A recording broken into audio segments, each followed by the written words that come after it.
kamo'y aming tutupti. Sumainyo ang Panginoon. At sumayo rin. Ang mabuting balita ng Panginoon ayon kay San Lucas. Papuri sa iyo, Panginoon. Noong panahong iyon, sinabi ni Jesus sa kanyang mga alagad, ang anak ng tao'y dapat magtiis ng maraming hirap. Itatakwil siya ng matatanda ng bayan, ng mga punong saserdote at ng mga iskriba. Ipapapatay nila siya, ngunit sa ikatlong araw ay muling mabubuhay. At sinabi niya sa lahat, kung ibig ninumang sumunod sa akin, limutin niya ang ukol sa kanyang sarili. Pasanin araw-araw ang kanyang krus at sumunod sa akin. Ang naghahangad magligtas ng kanyang buhay ay siyang mawawalan nito. Ngunit ang mag-alay ng kanyang buhay, alang-alang sa akin, ay siyang magkakamit noon. Ano nga ang mapapala ng tao? Makamtan man niya ang buong sanlibutan, kung ang katumbas naman nito'y ang kanyang buhay. Ano nga ang mapapala niya kung siya'y mapapahamak? Ang mabuting balita ng Panginoon. Pinupuri ka namin, Panginoong Jesucristo. Umupo ang lahat. Isang mapagpalang umaga po sa inyong lahat.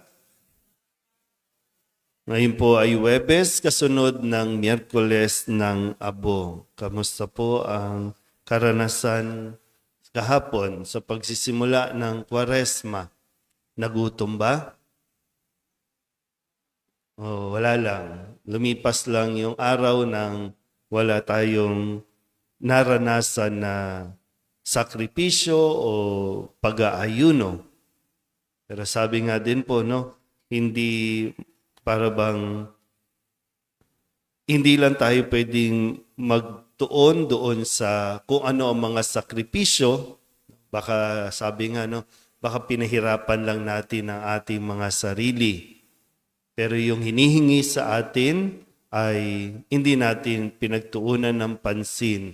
Puro pampisikal o panlabas ang ating pinagtuunan ng pansin, pero yung nilalaman ng ating puso, yung galit, yung selos, yung hindi pagpapatawad, baka hindi natin naman pinag-fasting ang ating mga sarili sa ganong mga pag-uugali o kaya nag-abstain sa ganong mga pag-uugali.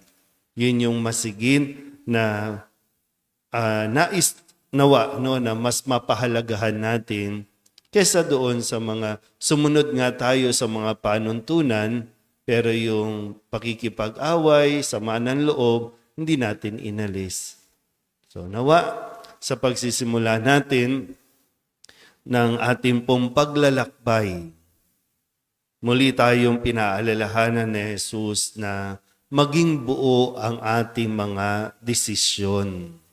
Hindi tayo pwedeng makikiuso lang, hindi tayo pwedeng parang sa umpisa lang, maganda lang, no? Maraming tao, maraming lahat na palagay ng abo, pero seryoso ba talaga tayo? Kasi ang sabi ni Jesus, kung sino man ang ibig sumunod sa akin, hindi ito magiging madali.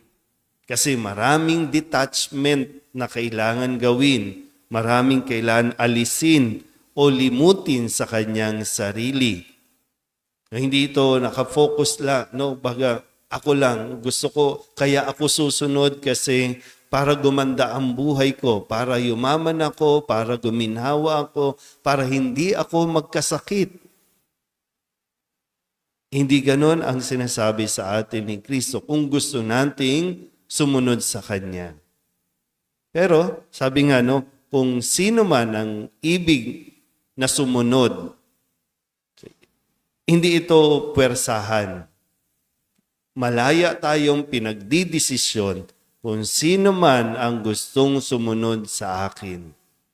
Pero kailangan mong intindihin, pagnilayan mo muna, isipin mo muna ng mabuting, naunawaan mo ba ang pagsunod kay Kristo?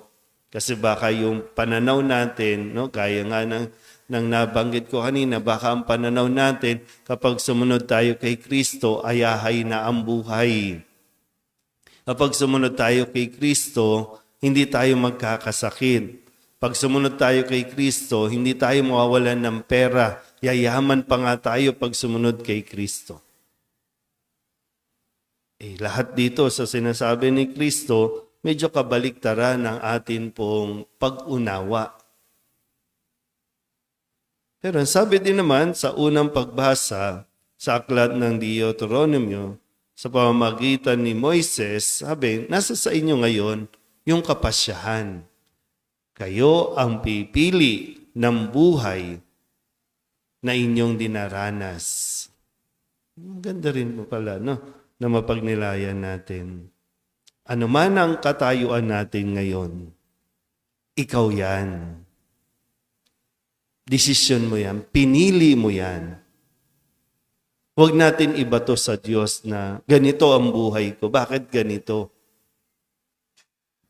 Malaya di ba? Binigyan tayo ng kalayaan ng Diyos. Pumili. Kung mag-isa ka at malungkot ka, pinili mo yan. Desisyon mo yan Pwede rin namang mag-isa ka pero masaya ka. Dahil pinili mo yan. Malinaw sa iyo yan. Pwedeng may sakit ka pero may kapayapaan ka. Kasi pinili mo din yan. Desisyon mo yan. Kung miserable ang buhay mo, ikaw ang pumili niyan. Kasi pwede mong piliin ang isang buhay na simple, matiwasay, maayos, pero nananatili ka sa pagiging miserable, yan. Mayaman ka, pero nade-depress ka, desisyon mo yan. Pinili mo yan.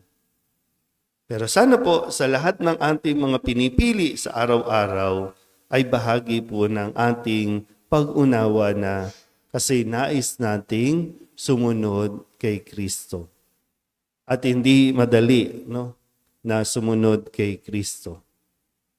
Hindi rin naman niya para bang sinugarcoat na maganda para makaakit si Kristo na sumunod, ito ipapackage natin na maganda. Hindi naman Talagang binulat-lat niya, ipinakita niya na ito ang pwedeng maranasan ng isang sumusunod sa Kanya. Pero nawa, magkaroon tayo, nagbabagong ating sound system. Nawa sa pagsunod natin ay mas maging malinaw sa atin. Kaya nga, 40 araw na paghahanda, 40 araw na pagsunod ang hinihiling sa atin. Pero pag-isipan mo ng mabuti, baka sa umpisa lang, sa gitna, baka hindi tayo makaabot sa dulo dahil lamang sa mga mararanasan natin. Kailangan mas maging matapang, mas maging buo ang ating pong pagsunod kay Kristo. Amen?